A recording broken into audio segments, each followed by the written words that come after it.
All right, for this next segment, consider it like a director's cut to what we aired during the broadcast. It's about 40 minutes, and it goes way into more detail than what we had in that highly edited version. So let's get going. Who here loves the frenetic, kinetic, and addictive action of a classic, or modern, for that matter, pinball machine?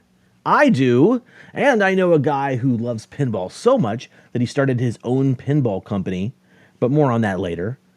This is Charlie. I met Chuck and his son Bug at G-Fest in Chicago. They were listeners to the Kaiju Cast, and they had their own pinball horror podcast called Spooky Pinball Podcast. If you've been to G-Fest, you may have seen their Godzilla pinball game. No, not the 98 one, even though that is a thing, and they actually do have it and bring it. I'm talking about Charlie's game. So this is Charlie's game. That's not an actual Godzilla game that you could purchase. This is a reskinned and reprogrammed Firepower 2 from 1983, complete with custom Godzilla graphics, custom Godzilla sounds. It is overall a beautiful custom Godzilla pinball game. In 2014, Charlie started his own pinball company and named it Spooky Pinball. As a boutique pinball creator, he has made a really significant amount of pinball games, but I believe each one has been getting better and better as the business grows. America's Most Haunted, Dominoes, Rob Zombie's Spook Show, Total Nuclear Annihilation, Alice Cooper's Nightmare Castle, Rick and Morty, and now joining me here to talk about one of their two brand new pinball machines, please welcome Charlie and Bug from Spooky Pinball to collect all monsters. What is up, guys? Kyle, good to see you. Going, everybody. Thanks for having us. Absolutely. And happy Ultraman Day to the both of you. Let's talk a little bit about this brand new game you guys just announced and then put up for sale and then immediately sold out of, Ultraman Kaiju Rumble. And I mean, it's funny to talk about something that's already sold out of, but how many units did you guys make of this entire, or are you making of this game? We sold and are going to make 500 units for Ultraman.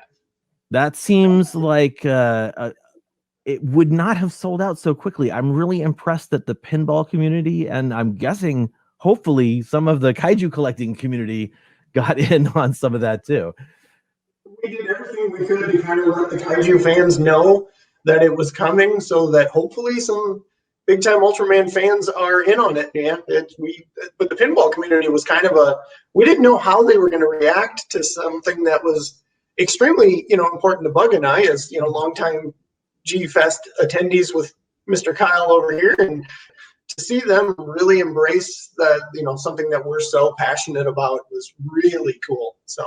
And there's just absolutely a surprising amount of Godzilla fans in the pinball community, which was kind of unexpected for us. We weren't sure if most of them were going to be like, well, what is this? Or they're going to be like, oh, that's like similar to Godzilla or something. But there's a surprising amount of people who were like, oh my gosh, if this is the version I grew up watching and when I was a kid, I am all in for this. So very surprising amount of those people, specifically the ones saying like, we biked home as fast as we could after school and we watched this with this show and this show. And it was kind of unexpected, but very pleasant surprise to see because I thought he was the only one growing up. I had more people than I can count with those guys that are in my age group saying, I ran home every day to watch this and I can't believe somebody's doing it. So yeah, it's huge thank you to all of those people that made it happen. Totally. I mean, you guys for sure definitely need big thank yous for that as far as I'm concerned. Let's talk about how this game came to be, because you, Bug, I don't know, Bug, you weren't there, but Charlie, you and I actually hung out in Las Vegas back in 2000, was that 2018? Probably 18, yeah. Yeah, we were hanging out for the licensing expo. It was the same licensing expo that we landed the deal with Rick and Morty that really helped the company kind of grow and expand and open up to a bit of a different type of game and a different type of audience. And when we were there, we're walking around and I see back in the corner there's this small booth of Subaraya Productions, and we had to go over and talk to them, and that really kind of started the conversation. It was a very, very quick meeting at the Las Vegas Licensing Expo when I saw the Tsuburaya booth. We went over and just kind of started discussing the possibilities, and it was good to see them there. But I mean, they literally, well, some of the bigger companies had these huge, fantastic booths and all this stuff. Tsuburaya kind of had like a table and a backdrop, like a mom and pop type store would, you know, things that we've done in the pinball industry for the last 8 years to get to where we are today. So I was just glad to see him there. And of course, we started talking about the worldwide licensing rights. And, you know, I think you and August Bergoni have covered this before, how that has turned and really opened some doors for Tsuburaya to really get Ultraman where he deserves to be and should have been years ago. So, for sure. Yeah, we felt very strongly that this was a license that was extremely special to us, obviously, and began to pursue it. And as we talked to them more and more, it became apparent that it was real. Like it could happen. This was a thing that we could bring to the United States, hopefully get some to Japan too. I know one is going to Osaka at the Silver Ball Planet for our friend That's Yoshiko. awesome. Thank you. And we really need to make a trip back there, Kyle, all of us. You, me, Matt, Bug. We need to go. Dude, we can make it happen. Celebrate Ultraman Pinball in Osaka. You know how cool that would be? That would be amazing. Actually, let's talk about that. So for the viewers out there who don't know this, you know, because Charlie and Bug and Katie and we go back to, I mean, good Lord, I think you guys were at my first return to G-Fest, which would have been like 2009. And I remember playing the Godzilla game at G-Fest. So we've known each other for quite a while. And in 2018, you know, I've been doing these Japan trips. And so Charlie texted me. He's like, hey, man, do you have any Japan trips planned for the end of this year? And I said, I think I could actually make one happen through a work situation. And so I did. And then we tacked on some extra days. And I got to tour these guys around Tokyo for maybe like 4 days. It was I tried to pack as much stuff as I could in to the schedule with them. But that was a great fun trip with you guys. I'll never forget the feeling because like we've never been out of the country at that point. We'd only been in the States. And we had traveled pretty extensively in the States, but there's just not a feeling like getting on a plane, going over an ocean to a continent you've never been to before. And we got there very late at night, and Dad and I wandered around a little bit, not too far because we were chicken because we didn't have our tour guide. And it was just a really warm feeling when we were in the lobby in the morning. And there's a very alone feeling of, I don't know anybody anywhere except for him and Mom. And then Kyle walks in, and I'm like, oh. Of my life. Thank God Kyle was there to be a part of it. And he was even in on the meeting with Tsuburaya when this thing was kind of getting put together and the deal was being signed. So yeah, that was a thrill. That was actually, for me, that was a huge thrill because, you know, I'd been to Japan many times and I had been to Ultraman Town, right, where they've got the statue outside of the subway station and the walk down to Toho. But you know, that's just peripherally Ultraman. I know that Tsuburaya is not in that area. So when you're like, yeah, we have a meeting with Tsuburaya, I was like, I've never been to their offices, and their offices were pretty awesome. Honestly, I was pretty surprised. It had a standard Japanese cubicle situation with like the low cubes and interconnected desks, and everything's in rows, big long rows, you know. But thanks for having me tag along at that meeting because that was really cool. We appreciate you being there. I don't know how we would have even found the office without you. In a struggle. Reference books and stuff, and being able to see this stuff that E.G. Tsuburaya's crew took. You know, here's pictures of all the monsters outside of a garage door while they're trying suits on and stuff. And it was so cool. I think that was the biggest mind-blowing experience for me at Tsuburaya was when they opened up that cabinet, and it's just like, oh my God, that is a library of photo books stretching through every single show and every single era. It's like boom, boom, boom, cabinet, cabinet, cabinet. That was really cool to see them. I mean, I just wanted to sit there and be like, can I just spend the rest of the day thumbing through these photo books? because man, that was cool. Plus, they had that at the time. It was like I don't think it had even been announced. Ben Faruya did the swatch, and they cast his hands, and they had that on display. Right. And I was like, "Oh my god, Nishimori-san!" And they were like, "Oh, you know Yuji." And then I don't know if I told you guys this, but afterwards, after you guys left and did your thing, I ended up going to meet up with some friends, the Nishimuras, who run M1, and they were letting me go to this exhibit. And when I got there, the wife, Michi, says, "Kyle, were you at Tsuburaya's offices the other day? Because Hiroko Sakurai says she thought she saw you there."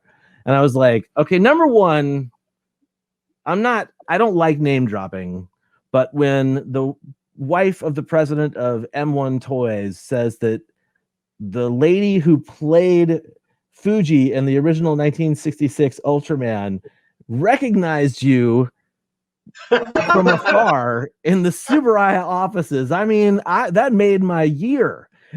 And I know it sounds terrible too, right? It sounds like I'm the worst name dropper in the world, but yeah, it was like, what?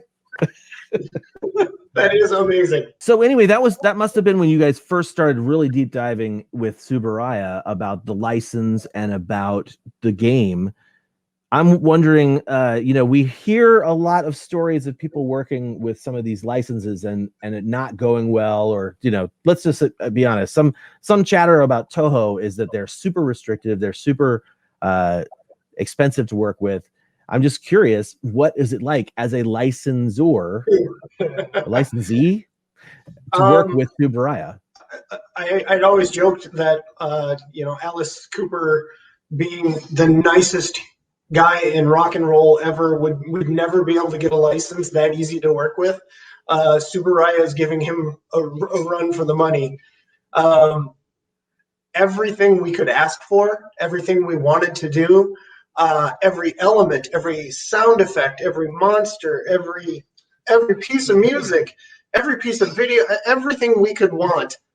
Dirty industry secret. I have a folder on this laptop that we're recording with of every single one of Ultraman's original Younts. Oh, that's awesome. They handed over everything. Fantastic, man. Awesome sound effects and the guns and the shoewatch, and I mean everything is in there, and it's all in the game. If you're an Ultraman fan, there is nothing missing here that you're like, oh, why didn't they have this? And no, I mean, every monster, every sound, it's all in the game, and they've just let us do our job, and it's been amazing to see the progression, and I cannot wait to get one of these into Japan and hang out with them and show them fully in person what it is. Never before in a pinball machine, because there's hundreds of targets and switches and optos in a game that all are supposed to make a sound. Never before have I had such a big catalog of noises, sound effects, music to pull from that I could have three different sound effects for every switch in the whole game if I really wanted to. They were absolutely wonderful to work with in that regard. They just gave everything, and we got really lucky with that. We're going to keep adding more monsters and more sounds and more videos and more everything into this game until him and I are happy. So let's talk a little bit about the actual game itself. Can you tell me some of your favorite elements that are inside the game? Yeah, sure. And I'm going to be honest here. Everybody's like, oh, spooky is Charlie, Charlie is spooky, and some of that's true, but this game wasn't designed by me. I have some fingerprints on it, but it's this guy. It's AJ, it's Spooky Luke. It's the people that work here that have been building games for the last 8 years. They're the ones that put this together, and I'm just lucky enough to be the guy that picked out this incredibly fun theme and let them run wild with it.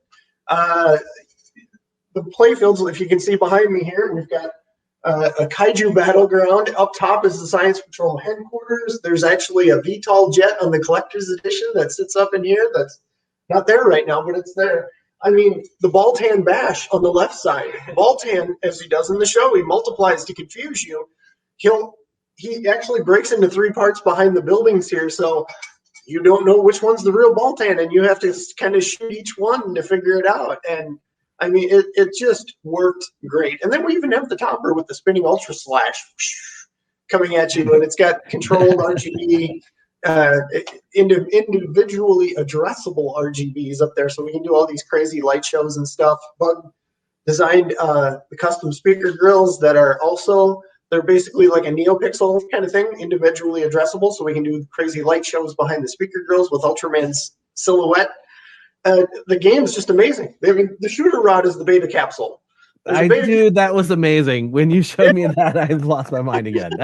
This game is, if I had like an extra $9,000 laying around, I would have been like, get me in there, you know, but you are in there. I am in there. That's right. And thank you for having me in there. Thank you so much about that. Let's talk about that feature for a second. All the call outs that are in this game, I did the voiceover for, and I tried to make it as best as I could. I tried to make it sound like the Ultraman narrator, you know. So every time I'd record, I pulled it all out from the recording I sent you guys, but every time I would sort of stop recording or get a little tired, I'd have to come back in and go, the Science Patrol, and then I'd get, okay, I've got it. Now I can keep going, you know, and be that guy. But I cannot wait to be walking through an arcade and hear my voice beckoning people to play Ultraman Kaiju Rumble. Thank you for including me on that. You've got the main job as the announcer guy, lack of a better term, Kyle announcer guy, and then Miwoka from Green Bay, Wisconsin, the wonderful Japanese American lady that came in, and she did the voice of Fuji. And the fun part is, of course, she did everything in English because we know most are staying here, but we wanted to be so respectful to the Japanese audience that this all comes from. She actually does a lot of the lines in English and Japanese. So as far as we know, this is the first pinball machine that ever has Japanese language speech in it. And there's even some hidden messages and stuff that she put in there for us, specifically for the Japanese audience. And I hope we can get a few more of these over there to really kind of show our love for just everything Ultraman. Is that a separate setting, or is that like part of the? Awesome! Oh, can't wait to play this game. So she'll say it in English, and there's a whole bunch of lines that she says both ways. So she'll say it in English and she'll say it in Japanese. So when you get a jackpot, you're going to know it, in both languages right now, you just did something really special. And it just adds more charm and flavor. It's beautiful. And something I got to have fun with going through all of the different speech and callouts and deciding what gets thrown in the game is, I think for one of the special hidden messages in Japan, it will be, of course, Fuji's hidden message, but I think in America, I want it to be a certain flipper code, and you get this wicked burp that Kyle ripped halfway through recording. And then we'll have him say, like, there are monsters coming. Dude, please give me that code. Tell me how to do it. We have a place nearby, and I want to be able to show that off. It's funny because one of our engineer guys was like cutting up the audio and fixing, normalizing it and whatnot, and he did specifically save the burp. Like, he kept it with everything else. I probably should have left you a few more of those too. Here's burp number 5. Let's talk about another addition to this team. Not just did I include my voice with this game, you also had someone else provide some artwork. Yeah, another long time G-Fest. And, you know, again, when we talk about G-Fest, Bud went there when he was 7. He's 19 now, and we've never missed a year up until COVID, obviously. But one of our good friends that we met at G-Fest years and years ago, and I always thought to myself, if we ever get Ultraman, he's the guy. And that is Mr. Matt Frank. Someone said my name. Someone has summoned me. Yes. Why, if it isn't kaiju artist Matt Frank. Hey, dude, thanks for popping in. You're welcome. No, I had to be here in some capacity, or am I here at all? Ooh. It's all an illusion. An illusion. Yeah, no, I definitely had to be here. I'm super excited about this whole thing. Such a cool project. How did you actually get involved, Matt? Well, Charlie and I have been looking to work together on something for a while.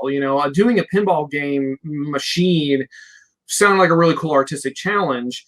It's just that there wasn't really something that would fit. Like I was always working on other stuff, so the schedule sometimes wouldn't work out or whatever. And then I saw Charlie's Alice Cooper game at G-Fest that he did with Jeff Zorno, and I was like, I want to do that. I got to do it now. Like, we got to figure this out. And as it has so happened, Charlie was on track to getting the Ultraman license. I think I said a few times, like, we got to do Ultraman. We got to do an Ultraman game. And so that was how I got involved, because, Charlie went and got the license from Subaraya. I think you were there. And, I was, yes. Yeah. And then he messaged me and said, hey, we're doing this. So I'm like, okay, we're doing this. So that's how I got involved. That's awesome. So I can imagine that it was a ton of work for you, and probably very new in terms of like the size you had to work at and the depth of information that you had to put into your artwork. Yeah. What part of it was the most challenging for you? I would say there were two things that were probably the most challenging about the whole shebang. The first one was the back glass itself, which is this, it's the big show-offy artwork that's it's the first thing people see. That was really difficult because you have to structure a certain way. I went and I studied a bunch of pinball. I studied a bunch of pinball back glasses. Like, I went to our local pinball arcade chain, which is called Pinballs, and I studied some of those back glasses. And the other thing that was really challenging was the play field itself, because it's so reliant on the mechanics and how things are going to fit and how things are going to be, where the ball is supposed to go, and how do things escalate? What is the gameplay like? So your art has to match that. And I knew there were a few things I wanted. Like, I wanted Ultraman doing this, or however it looks on the camera.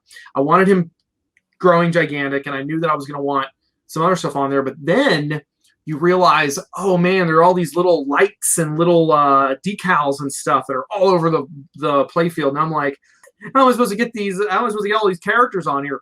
And there's all little plastics that go on top of that. You've got to draw something for each one of those. So I would say the playfield is probably the most daunting. The back glass was a challenge purely because it was about aesthetics, and it was about, like, what is the best, most eye-catching thing I can put together.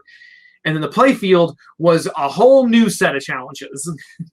Now, I know you have not seen the final product in person yet, but when you do, what are you looking forward to seeing most, man?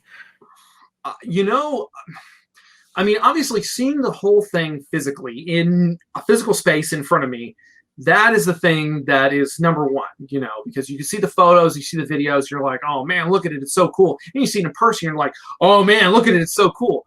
But I think the thing I'm most looking forward to is the overall gameplay, is physically getting to play it and seeing how it feels to play, especially with the video going. Because the video is all part of it. You have the display, with the scores and everything.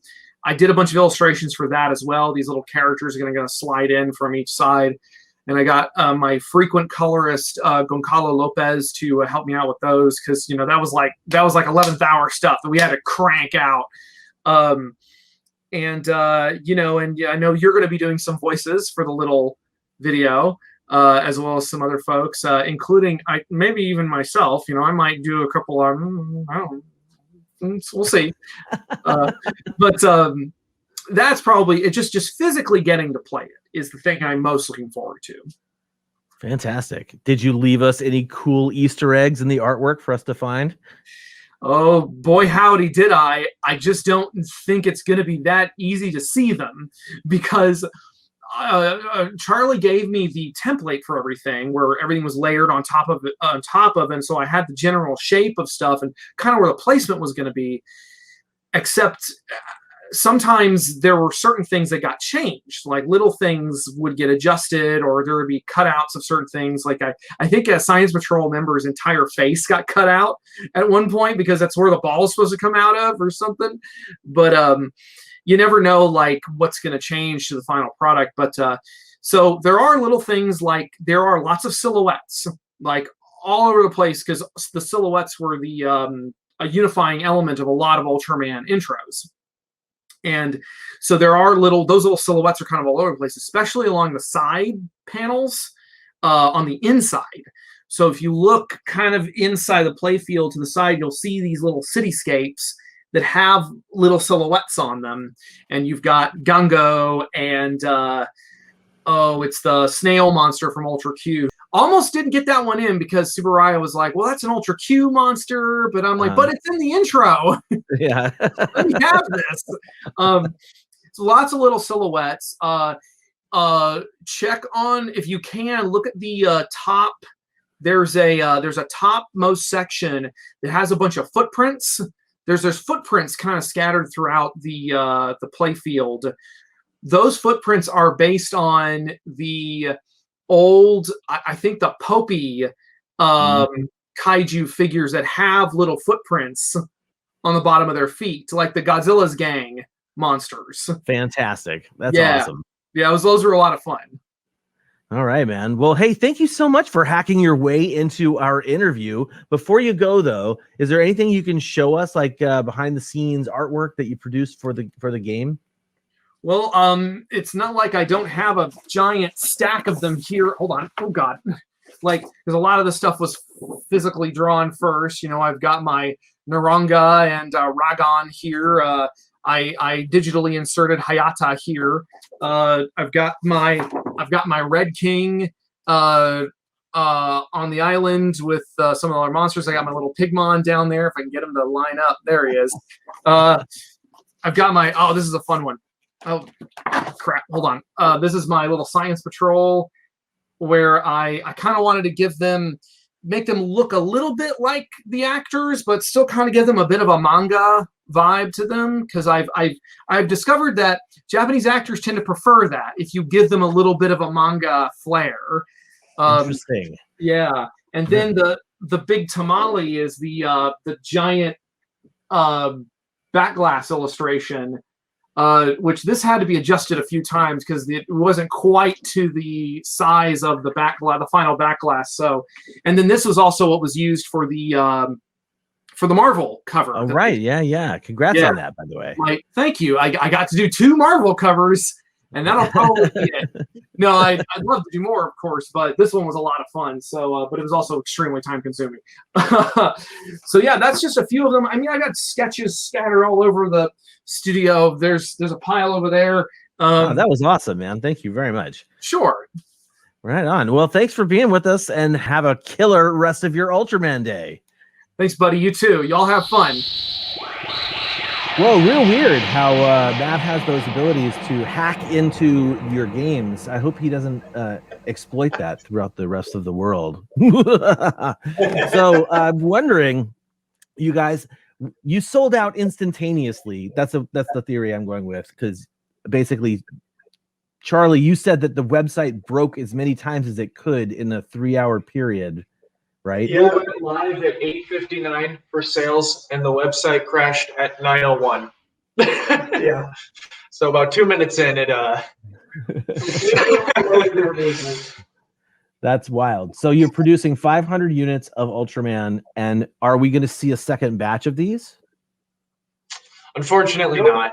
We have a tendency to stick to our word. We're kind of honest, Wisconsin, Midwestern, whatever you want to call it.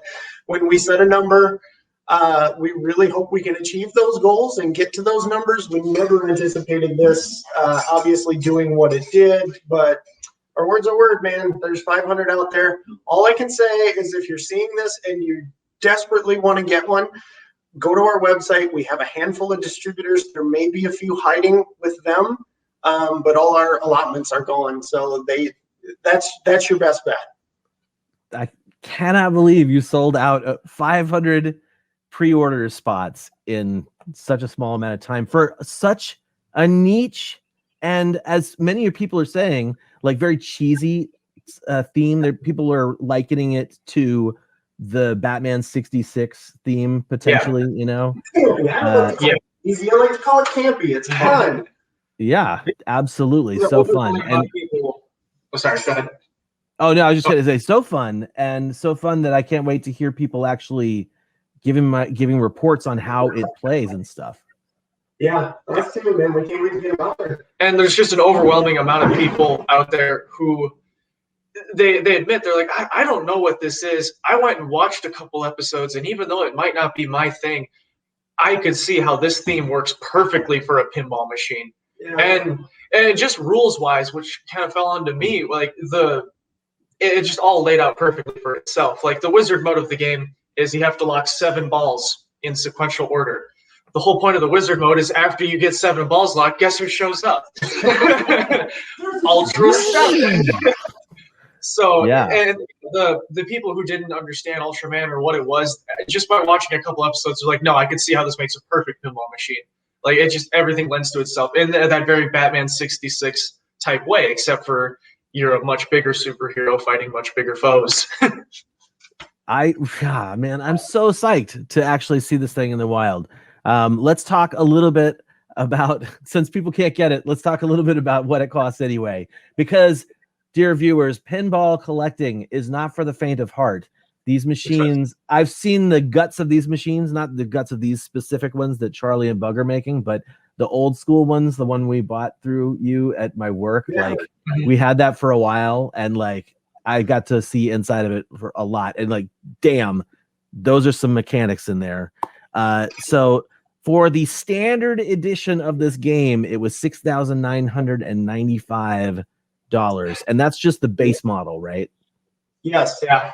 And the important thing with our company that we're very cautious about is some of these collector's edition pinball machines and stuff, there'll be whole separate sections of the playfield that you get in the bigger models that you don't in the standard. We don't want anybody to do, we want the same gameplay experience from top to bottom, so that nobody feels like, I don't get to see all the adventures, I don't get to see all the monsters. No, you get to play the same exact game. So all of our upgrades are like cosmetic little things that a lot of the pinball fans enjoy. But if you're an Ultraman fan and that's the model you can afford, you get the same gameplay. Gotcha. So what's the Bloodsucker version, which is $7,995? Is this a reference to Coronia of episode 31? It is, isn't it? Yes. Just kidding. It is. Yeah. I know it's a reference. Bug, explain the differences in the Bloodsuckers edition.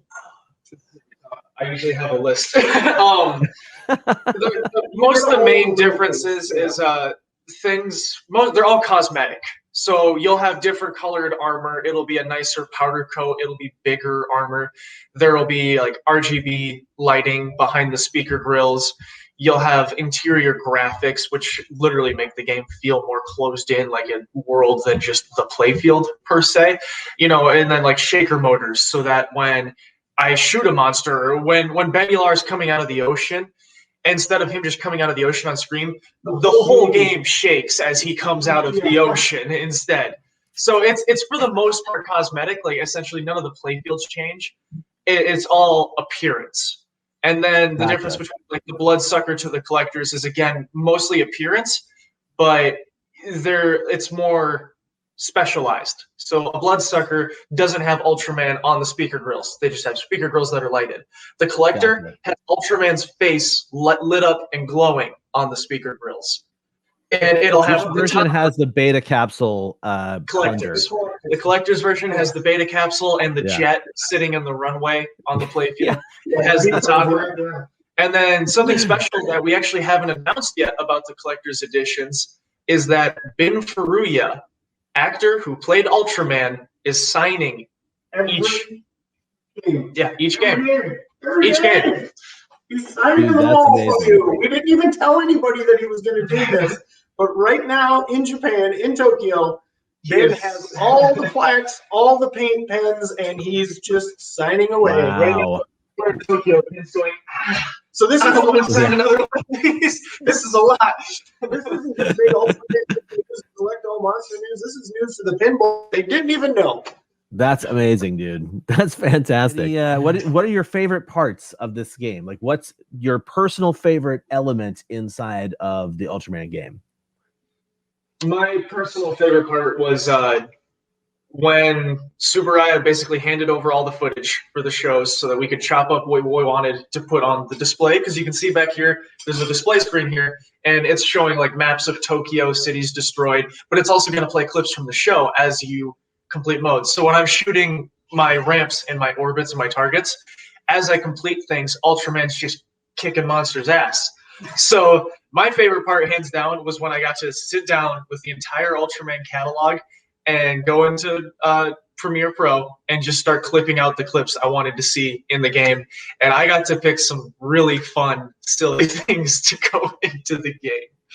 It's definitely my favorite part so far, is just incorporating all the clips to tie into the rules of the game. My favorite part is watching these young guys take my Can't Be Fun license and turn it into the most amazing thing this company has ever made.